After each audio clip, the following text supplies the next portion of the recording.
চারটা বিষয় আমি আপনাদের সামনে বলে গেলাম। এক নম্বর হলো আল্লাহর রাস্তায় দান করতে হবে। কার রাস্তায়? সবাই বলেন বাবা, জবানটা খোলে। আল্লাহর রাস্তায় দান করতে হবে, আল্লাহর রাস্তায় দান করতে হবে। দুই নম্বর হলো মাহে রমজানের রোজা রাখতে হবে, মাহে রমজানের রোজা রাখতে হবে। তিন নম্বর হলো জিকির কলবে জারি করতে হবে, জিকির কলবে জারি করতে হবে। চার নম্বর হলো সত্যবাদী লোকদের সঙ্গী হতে হবে, সত্যবাদী লোকদের সঙ্গী হতে হবে। যখন কোরআনের আয়াত তেলাওয়াত করা হয়, কোরআনের আলোচনা করা হয়, কোরআনের কথাগুলি বলা হয়, আল্লাহ এবং আল্লাহ রাসূলের কথাগুলি বলা হয়, তোমরা মনোযোগ সহকারে শ্রবণ করো। আর যখন তোমরা মনোযোগ সহকারে শ্রবণ করবা, আল্লাহ পাক রব্বুল আলামিন আমাদের ঈমানটাকে মজবুত করে দিবে। জোরে বলি সুবহানাল্লাহ। ভাইরা আমার, সূরা হামিম সিজদার 30 নম্বর আয়াত থেকে আপনাদের সামনে উপস্থাপন করেছি। আল্লাহ পাক রব্বুল আলামিন বললেন, বান্দারে, চারটা কাজ যদি তোমরা করতে পারো, আমি আল্লাহ পাক রব্বুল আলামিন তোমার সঙ্গে আছি। সংক্ষিপ্ত বলি, এক নম্বর কাজ হলো আল্লাহর পথে অর্থ খরচ করা। কোরআনকে জিজ্ঞেস করেন, কোরআন কোন জায়গায় অর্থ খরচ করতে হবে তুমি একটু বলে দাও। وَمِمَّا رَزَقْنَاهُمْ يُنْفِقُونَ। আমি আল্লাহ পাক রব্বুল আলামিন তোমাকে যেই ধন সম্পদ দিয়েছি তার থেকে তুমি অর্থ ব্যয় করো। কার রাস্তায়? আল্লাহর রাস্তায়। কোথায়? জোরে বলেন কোথায়? ও যুবক, আমার মনে হয় এই এলাকায় যুবক মনে হয় খুব কম। ও যুবক, ও তরুণ পর্দার আড়ালের মা বোনেরা, অনেকের ধারণা হলো যদি আল্লাহর রাস্তায় খরচ করি টাকা কমে যাবে। না বাবা, না বাবা, আল্লাহর রাস্তায় যখন আপনি টাকা ব্যয় করবেন, আল্লাহ পাক রব্বুল আলামিন দিন দিন টাকা শুধু বাড়াইয়া দিবে। জোরে বলি সুবহানাল্লাহ। আজকের এই মাহফিলের জন্য, আজকের এই বিশাল ইসালে সওয়াবের জন্য, কোরআন শোনার জন্য, এই যে কত সুন্দর করে স্টেজ সাজানো হলো, কত বড় প্যান্ডেল করা হলো, উলামায়ে কেরাম আসলেন, খরচ আছে না নাই? ও ভাই, এইখানে টাকা দেওয়ার জন্য দেখবেন কিছু মানুষের কজ্জা ছিঁড়ে যায়, দিতে চায় না। আর আমার দেশের যুবকরা আপনি প্রশ্ন করেন, যখন আইপিএল খেলা হয়, যখন জুয়া খেলা হয়, যখন মদ খাওয়া হয়, গাঁজা খাওয়া হয়, হারাম কাজে ব্যয় করে, তখন তার মায়া লাগে না? মায়া লাগে না? যখন আল্লাহর রাস্তায় ব্যয় করবে তখন তার টাকা দেওয়ার জন্য কষ্ট লেগে যায়। এরকম মুসলমান আমাদের দেশে আছে না নাই? জোরে বলেন, আছে না নাই? এবার আমি যদি আটটু গভীরে যাই, বুঝতে পারবেন বাবা আল্লাহর রাস্তায় ব্যয় করেন কতটুকু। আল্লাহ পাক রব্বুল আলামিন ওই সেই গ্রন্থ, মহাগ্রন্থ কুরআনুল কারীমের ভিতরে স্পষ্ট বলে দিলেন, মুসলমান মুসলমান ভাই ভাই, মুসলমান মুসলমান ভাই ভাই, মার পেটের আপন বা দুই ভাই। এখন বর্তমান সময় দেখবেন সবচেয়ে বেশি দ্বন্দ্ব হলো ভাই ভাই। আপনাদের এলাকায় নাই? কি বলেন, এলাকায় নাই? এক ভাই ঠকায় আর এক ভাই জিতে। ও মুসলমান, ও মুসলমান, আজ এই ফরিদপুর থেকে, রাজবাড়ী থেকে আপনাদেরকে আমি জানিয়ে দিতে চাই, যেই ভাই দ্বন্দ্ব করে অন্য ভাইকে ঠকায়, আবার কোন সন্তান আছে বাবা সন্তানকে ঠকায়, মেয়েকে ঠকায়, ছেলেকে ঠকায়, আবার সামনের কাতারে সে আল্লাহু আকবার বলে হাত বাঁধে। আল্লাহর কসম করে বলছি, আল্লাহর কসম করে বলছি, আল্লাহর কসম করে বলছি, সামনের কাতার তো সুদূরের কথা, তুমি যদি বাইতুল মুকাররমে যায়া তাওয়াফ করতে থাকো, ওই তাওয়াফও আমার আল্লাহ দরবারে কবুল হবে। এরকম লোক আমাদের দেশে নাই। কি বলেন, আসেনি? ভয় হইতাছে আপনাদের? এক নম্বর, আল্লাহর রাস্তায় ব্যয় করার জন্য আল্লাহ আপনাকে পরীক্ষা করে বাবা, এই জন্য মনটা উজাড় করে দিতে হবে, দিলটা অন্তরটা উজাড় করে দিতে হবে আল্লাহর জন্য। এবার যদি জিজ্ঞেস করি বাবা এই জমিনটার মালিক কে, জবানটা খুলে সবাই একটু আওয়াজ দিয়ে বলেন তো, জোরে বলেন কে? আসমানের মালিক কে? আপনার আমার হায়াতের মালিক কে? আল্লাহ পাক রব্বুল আলামিন যদি আসমানের মালিক হয়, জমিনের মালিক হয়, আপনার আমার মালিক হয়, এই পৃথিবী জাহানের মালিক হয়, ওই রব যদি আপনার প্রতি খুশি না থাকে আল্লাহর জান্নাতে আপনি যেতে পারবেন না, পারবেন না, পারবেন না। কথা বলে ঠিক কিনা? এক। দুই নাম্বার আসেন, সাওম, শাহরু রমাদান আল্লাযী উনজিলা ফীহিল কুরআন, সামনে আসতেছে মাহে রমজান। কত মানুষ আছে আল্লাহর সাথে ধোঁকা দেয়, আল্লাহর সাথে নাফরমানি করে, আল্লাহর সাথে বেঈমানি করে, শরীর স্বাস্থ্য ভালো বলে আমার গ্যাস্ট্রিক, আমি রোজা রাখতে পারি না, এই ডাহা মিথ্যা কথা বলে তুমি রোজাগুলি ছেড়ে দিলা, আল্লাহর দরবারে তোমার জবাব দেওয়া লাগবে। ওয়ামান ইয়ামাল মিসকালা যাররাতিন খায়রান ইয়ারা ওয়ামান ইয়ামাল মিসকালা যাররাতিন শাররান ইয়ারা। দুনিয়ায় যদি বিচার নাও দাও, বিচার নাও পাই। আল্লাহ বলতেছে বান্দারে আমি এমন একটা নিয়ামত তোমার কাছে দিলাম, আর সেই নিয়ামতের তুমি শুকরিয়া আদায় করলা না, পালন করলা না। আমি আল্লাহ কিয়ামতের ময়দানে তোমাকে চিনব না, তোমাকে চিনব না, তখন তোমার কি অবস্থা হবে? কথা বলেন ঠিক কিনা? সাওম মানে কি? রোজা। কি বলছি? রোজা। তিন নম্বর, চার নম্বরে দেখেন, তিন নম্বরে আসছে আল্লাহর জিকির। সময় কম, আল্লাহর জিকির। কোরআনকে জিজ্ঞেস করেন কোরআন জিকির কোন জায়গায় আছে একটু বলে দাও। আল্লাহ পাক রব্বুল আলামিন বলতেছে ইয়া আইয়ুহাল্লাযীনা আমানু যকুরুল্লাহা যিকরান কাসীরা ওয়াসাব্বিহুহু বুকরাতাও ওয়া আসীলা। জিকির নেই বর্তমান সময়, কোরআনের জিকির নেই বর্তমান সময়। মানুষ খালি দুনিয়া দুনিয়া দুনিয়া দুনিয়া।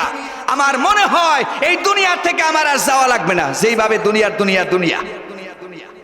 আল্লাহ বললেন জিকির করুক, আর জিকির করার জন্য আপনি কোথায় যাবেন?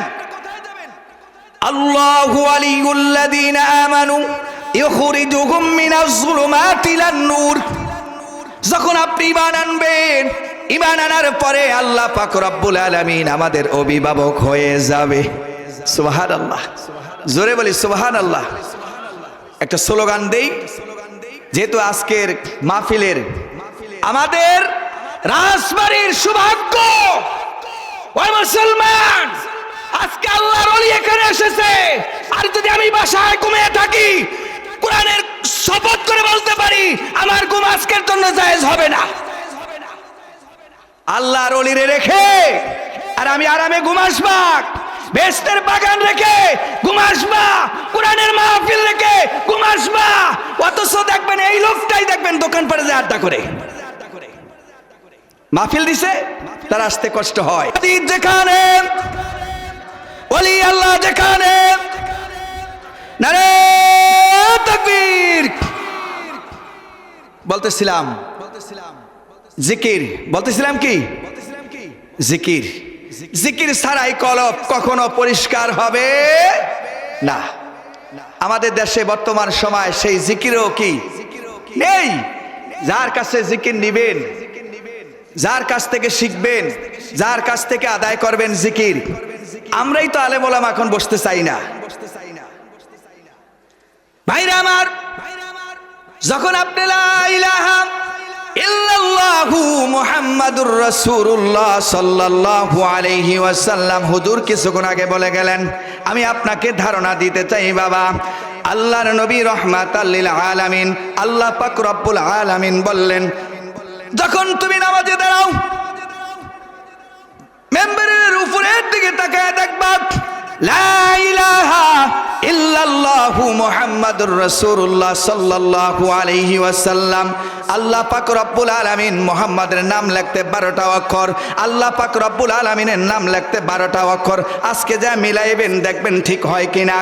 এই কালিমা ও মুসলমান ভাইরা, এই কালিমাকে আমরা আল্লাহ পাক রব্বুল আলামিন আল্লাহর নবী বললেন এই কালিমাকে বিশ্বাস করতে হবে, আর অন্তরে বিশ্বাস করতে হবে, জবান দিয়ে পড়তে হবে, আর এই কালিমা অনুসারে জীবন গড়তে হবে। এর নাম হলো জিকির। এর নাম কি? আর আমাদের দেশে মুযাবযাবিনা বাইনা জালিক, দুই নৌকায় পাড়া দেয়, কয় ওইখানেও আসি ওইখানেও আসি, ডাইনেও আছে বামেও আছে, সামনে আছে পিছনে আছে। একবার আল্লাহকে খুশি করে, একবার মুনাফিককে খুশি করে। দেখবেন এই লোকগুলি দেখবেন সুদও খায়। কি বলেন? কি খায়? সুদ খায়। এই আপনাদের এলাকার কথা বলছি না, অন্য অন্য এলাকায় মোটামুটি তো সারা বাংলাদেশে আল্লাহ ঘুরায়, তখন দেখি সুদ খায়, ঘুষ খায়, হারাম খায়, হারামখোর, জিনাখোর, মদখোর, জুয়াখোর। এই লোকগুলির দিকে তাকান, এই লোকগুলির অবস্থার দিকে আপনি তাকান। সুদ খায়, কয় লাভ খাই না, টেস্ট করি। আবার সুদ খায়, দেখবেন কয় আসল টাকা দরকার নাই, সুদের টাকা দে, লাভের টাকা দে। এই লোকটাকে যতই আপনি ওয়াজ করেন বাবা, পর্দার আড়ালের মায়া বোনেরা যদি থাকে, ও মা, যেই ঘরের ভিতরে সুদ আছে, যেই ঘরের ভিতরে হারাম আছে, ওই ঘরে যত ইবাদত করা হয়, ওই ঘরের ভিতরে যতই আল্লাহকে ডাকা হয়, আমার আল্লাহ আপনার ডাক শোনে। এই জন্য তো কলব পরিষ্কার হয় না। লা ইলাহা ইল্লাল্লাহ পড়ি, আল্লাহ আল্লাহ পড়ি, সুবহানাল্লাহ সুবহানাল্লাহ, আলহামদুলিল্লাহ আলহামদুলিল্লাহ। তসবিহ গনতে গনতে শেষ হয়ে যায়, কিন্তু তসবিহ কোনো কাজেও লাগে না, অন্তরও কাজে লাগে না, জবানও কাজে লাগে না, তার কোনো আমলে আমার আল্লাহর দরবারে কাজে লাগে না, যতক্ষণ পর্যন্ত হারাম আমার ঘরের থেকে না সরবে। হারাম সরা দরকার আছে না নাই? কি বলেন? তাহলে জিকির 4 নম্বর, 3 নম্বর গেল জিকির।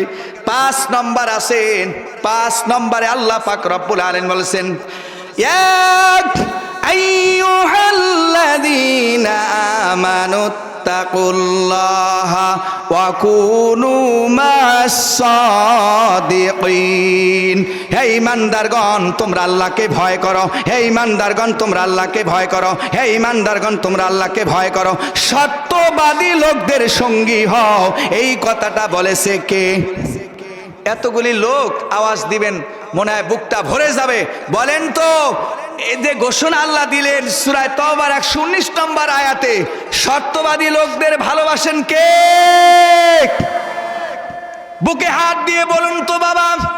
ও তরুণ যুবক, আমার জীবনে আমি কোনোদিন মিথ্যা বলি নাই, মিথ্যা বলি নাই, মিথ্যা বলি নাই, কাউকে ঠকাই নাই, কাউকে ঠকাই নাই, পরের আইল আমি কোনোদিন ঠেলি নাই, বরং আমি ঠকে ঠকে চলে আসছি। কয়জন লোক পাওয়া যাবে? 4 নম্বর বাবা, আরেকটু গভীর মনোযোগ। ওয়াতাওয়াসাউ বিল হক, ওয়াতাওয়াসাউ বিল হক, ওয়াতাওয়াসাউ বিল হক। অবশ্যই অবশ্যই পরস্পরকে সত্যের বাণী শোনাতে হবে। وَنَزَّلْنَا عَلَيْكَ الْكِتَابَ تِبْيَانًا لِكُلِّ شَيْءٍ وَنَزَّلْنَا عَلَيْكَ الْكِتَابَ تِبْيَانًا لِكُلِّ شَيْءٍ। হে রাসূল, আপনার প্রতি কোরআন নাজিল করা হয়েছে, আর এই কোরআনের দাওয়াতটা মানুষের কাছে পৌঁছে দেন। ভাইরা আমার, বন্ধুরা আমার, আমার দিকে একটু লক্ষ্য করুন বাবা, সময় কম গণে আসছে। 4টা বিষয় আমি আপনাদের সামনে বলে গেলাম। 1 নম্বর হলো আল্লাহর রাস্তায় দান করতে হবে। কার রাস্তায়? সবাই বলেন বাবা, জবানটা খোলে। আল্লাহর রাস্তায় দান করতে হবে, আল্লাহর রাস্তায় দান করতে হবে। 2 নম্বর হলো মাহে রমজানের রোজা রাখতে হবে, মাহে রমজানের রোজা রাখতে হবে। 3 নম্বর হলো জিকির কলবে জারি করতে হবে, জিকির কলবে জারি করতে হবে। 4 নম্বর হলো সত্যবাদী লোকদের সঙ্গী হতে হবে, সত্যবাদী লোকদের সঙ্গী হতে হবে। আর আমাদের দেশে বাবা সত্যবাদী লোকগুলি খুঁজে পাওয়া যায়, কি বলেন কয়জন পাওয়া যাবে? ভাইরা আমার, আল্লাহ পাক রব্বুল আলামিন বললেন, ইয়া আইয়ুহাল্লাযীনা আমানুত্তাকুল্লাহা হাক্কা তুকাতিহি ওয়া লা তামুতুন্না ইল্লা ওয়া আনতুম মুসলিমুন। হে ঈমানদারগণ, তোমরা আল্লাহকে ভয় করো, পরিপূর্ণ মুসলমান না হয়ে, পরিপূর্ণ ইমানদার না হয়ে ওই অন্ধকার কবরে আইসো না, ওই অন্ধকার কবরে আইসো না। বলছে কে? জোরে বলেন কে? আল্লাহ তো প্রশ্ন ফাঁস করে দিল, তারপর আপনি আমি ঠিক হতে পারলাম না। এবার বলুন তো, এই 4টা বিষয় বর্তমান সময় দরকার আছে না নাই? কারা কারা করতে রাজি আছি 2 হাত দেখাই। নারায়ে তাকবীর, নারায়ে তাকবীর, নারায়ে তাকবীর। আল্লাহ কবুল করুক, আমিন। বিষয় কয়টা? 4টা। আনুষঙ্গিক আরেকটা কথা বলে যাই, যেহেতু আজকের এই মাহফিল রাজবাড়ী আমার এই প্রথম, রাজবাড়ী আমার এই প্রথম, এখান থেকে এই রাজবাড়ীর থেকে আমি বাংলার জনগণকে, বাংলাদেশের জাতিদেরকে জানিয়ে দিতে চাই, এই 4টা বিষয় থেকে যদি আমরা পালন করতে পারি, প্রত্যেকটা ঘর থেকে আল্লাহর ওলি বের হবে, প্রত্যেকটা ঘর থেকে আল্লাহর ওলি বের হবে। কথা বলেন ঠিক কিনা? পরিবর্তন হন, মাহফিল থেকে পরিবর্তন হন। 5 বছর ধরে এই মাহফিল চলছে। কয় বছর? 5 বছর ধরে এই মাহফিল চলছে। আর এই মাহফিল যদি আগামী বছর আরো বড় করা হয়, রাজি আছি না নাই? এই মাহফিলের জন্য যে মুক্তা বাজার করবে, এই মাহফিলকে ধ্বংস করার জন্য যে চেষ্টা করবে, কাল কিয়ামতের ময়দানে তার টাক ভাঙার জবাব আমার আল্লাহর কাছে দিতে হবে। কথা বলেন ঠিক কিনা? এই মাহফিল চলবে প্রতি বছর, রাজি আছি না নাই? কি বলেন, রাজি আছি না নাই? এই মাহফিল প্রতি বছর চলবে, যদি আল্লাহ বাঁচিয়ে রাখে আগামী বছর লম্বা কথা বলবো ইনশাআল্লাহ। আজকে এই 4টা বিষয় আপনাদের রেখে আমি বিদায় নিচ্ছি। বলেন, 4টা বিষয় আমি আপনাদের মাঝে রেখে যেতে চাই। এই জাতির সামনে আজ আগের সেই দিন নাই, নাতি খাবলা খাবলা খাতি। একটা কথা মনে পড়ছিল, ভুলে গেছি, সময় কম, বোঝেনই তো, তাড়াতাড়ি কাজ করতেছিলাম। যে হলো, আমরা বরফির আব্দুল কাদের জিলানী রহমাতুল্লাহ আলাইহির কথা সবাই শুনছি, সবাই জানি। আপনাদের একটু স্মরণ করে দিতে চাই, বরফির আব্দুল কাদের জিলানী রহমাতুল্লাহ আলাইহির বাবা মুসা জঙ্গি রহমাতুল্লাহ আলাইহি কেমন হকদার ছিলেন। আমি, মানুষ শুধু ইতিহাস বলে, কিন্তু শিক্ষণীয় বিষয় কি, আমার জানা এবং আমল করার উদ্দেশ্য কি, সেইটা আমরা জানতে চাই না। মুসা জঙ্গি রহমাতুল্লাহ আলাইহি যদি একটি পানির কাছে যে ফল খাওয়ার পরে অনুতপ্ত হতে পারে, আর আমরা মুসলমান জাতি, আমাদের কত ভুল হয়, আমরা সংশোধন হওয়ার জন্য রাজি না। কি বলেন ঠিক কিনা? নারায়ে তাকবীর, নারায়ে তাকবীর। নাসির ভাইয়ের আগমন, নারায়ে তাকবীর। বারাকাল্লাহু ফি হায়াতি। হুজুরের দোয়া আমিও চাই, আমার প্রিয় মানুষ। অল্প সময় কথা হচ্ছে, আজকে কথা বললাম না, তাদের দোয়া নেওয়ার জন্য এসেছি। আল্লাহ